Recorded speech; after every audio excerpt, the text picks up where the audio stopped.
Hi friends, myself Durga Rai, your biology educator. Today's my topic is cell structure and functions. Okay, so what is biology? Biology is study of living organisms. Okay, as you know that.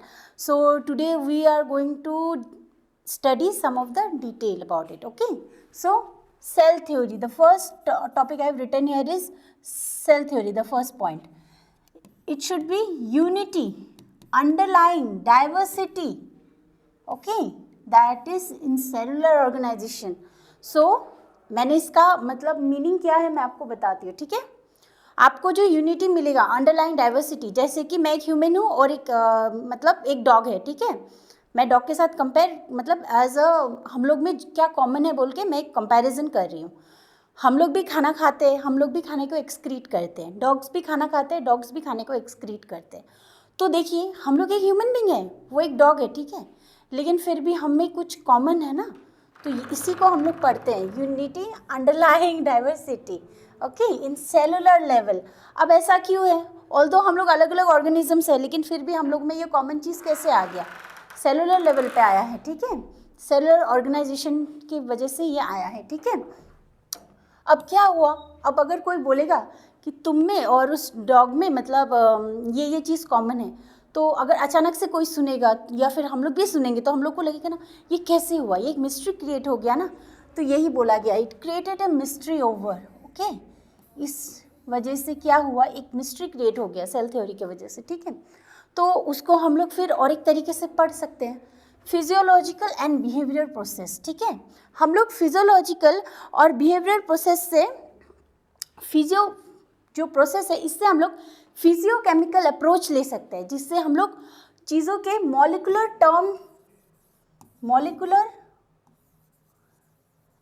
Terms में पढ़ सकते हैं. ठीक है, मतलब हम लोग physiological और बिहेवियर प्रोसेस से हम लोग फिजियोकेमिकल अप्रोच लेके हम लोग उसके मॉलिकुलर टर्म्स को पढ़ सकते हैं, स्टडी कर सकते हैं. ठीक है, ठीक है, चलिए इस मॉलिकुलर टर्म्स को स्टडी करने से क्या होगा?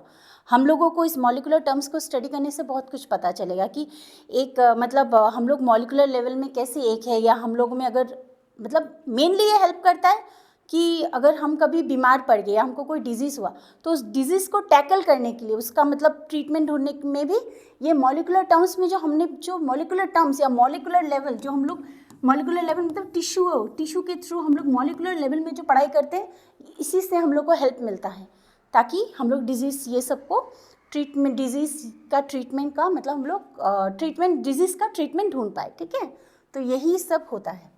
ठीक है, यही सेल थ्योरी की वजह से क्या हुआ, हम लोगों ने और मॉलिकुलर टर्म्स में उसको पढ़ना चाहा नेचर में, क्योंकि सब चीज़ में कुछ ना कुछ कॉमननेस है.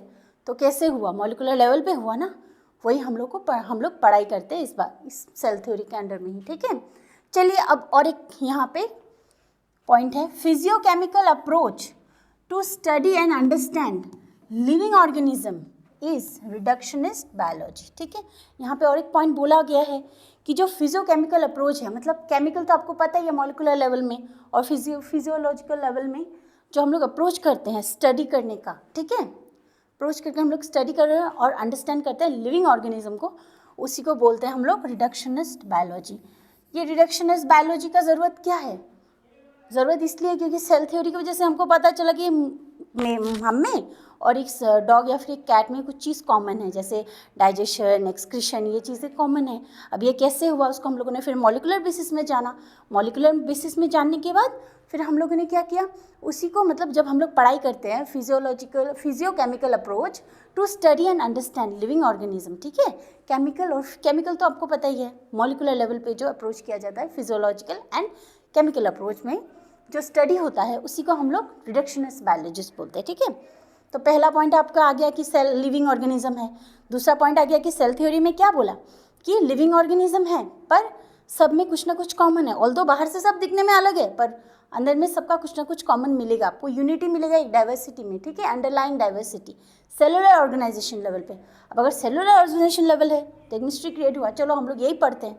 नहीं तो मतलब ज़रूरत क्या है इंसान को डाइजेशन करने का, ज़रूरत क्या है एक्सक्रीशन करने का, ज़रूरत क्या है, क्यों है ये ज़रूरत, क्यों है ये, क्यों हम लोग करते हैं, इसी चीज़ के बारे में हम लोग पढ़ते हैं. ठीक है, और फिजियोकेमिकल अप्रोच जिससे हम लोग लिविंग ऑर्गेनिज्म के बारे में समझते हैं और पढ़ते हैं उसको बोलते हैं हम लोग रिडक्शनिस्ट बायोलॉजिस्ट. ठीक है, ये हम लोग का डिजीज़ कंडीशंस को समझने में या उसका ट्रीटमेंट करने में काम आता है। ठीक है, अब मैंने ये रिडक्शनिस्ट बायोलॉजिस्ट क्यों पढ़ा है, ठीक है। एज यू कैन सी, ये वाला क्वेश्चन आपका नीट 2025 में आया है। ठीक है, ये जो आपका टॉपिक है रिडक्शनिस्ट बायोलॉजी का, ये आपका सेल जो है ना, द चैप्टर सेल, उसका इंट्रोडक्टरी पेज में आपको मिलेगा। रामाचंद्रन का जहाँ पे इंट्रोडक्शन दिया हुआ है उनके, मतलब उनका फ्रंट पेज में, मतलब रामाचंद्रन जी का इंट्रोडक्शन का पेज का आगे वाला पेज में आपको ये मिल जाएगा। ठीक है, तो ये वाला टॉपिक तो इस बार आया है, तो नीट में कहीं से भी क्वेश्चन आ सकता है, तो हम लोग पूरी डिटेल में सब कुछ पढ़ेंगे। ठीक है, चलिए, which one of the following statement refers to reductionist biology, इनमें से रिडक्शनिस्ट बायोलॉजी का कौन सा स्टेटमेंट है। ठीक है, फिजियोकेमिकल अप्रोच, मैंने तो बोला ही था, physiochemical study and understand living organism, हाँ ये राइट है।